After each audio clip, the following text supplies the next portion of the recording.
On 31, I'm combining the logarithms using the quotient rule, and it's important to note that it's the subtraction sign on the outside of the logarithms that tells me to do this.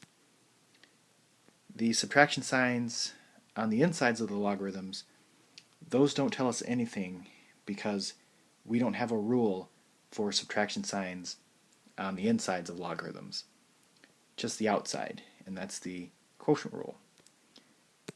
So combining these, we get log base 5 of x squared minus 1 over x minus 1, and then the numerator can factor as a difference of squares, so x plus 1, x minus 1, and then those x minus 1's will cancel out, so our final answer will be log base 5 of x plus 1. On 32, my first step is to bring up that 2 as an exponent. So that is using the power rule. So log base 4 of 6 plus log base 4 of 7 squared. Now 7 squared is 49.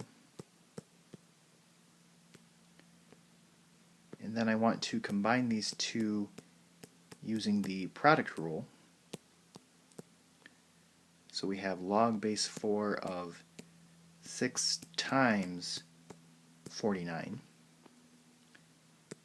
And 6 times 49 is 294. So we're almost done.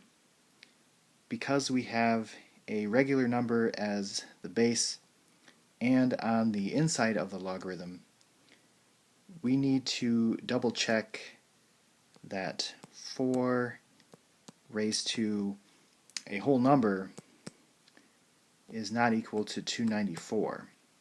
So if you can find a nice number here, a whole number, then you would have to simplify the logarithm into that. However, we can't find a number to put here. There is no whole number where 4 raised to that number is 294. So our final answer will just be log base 4 of 294.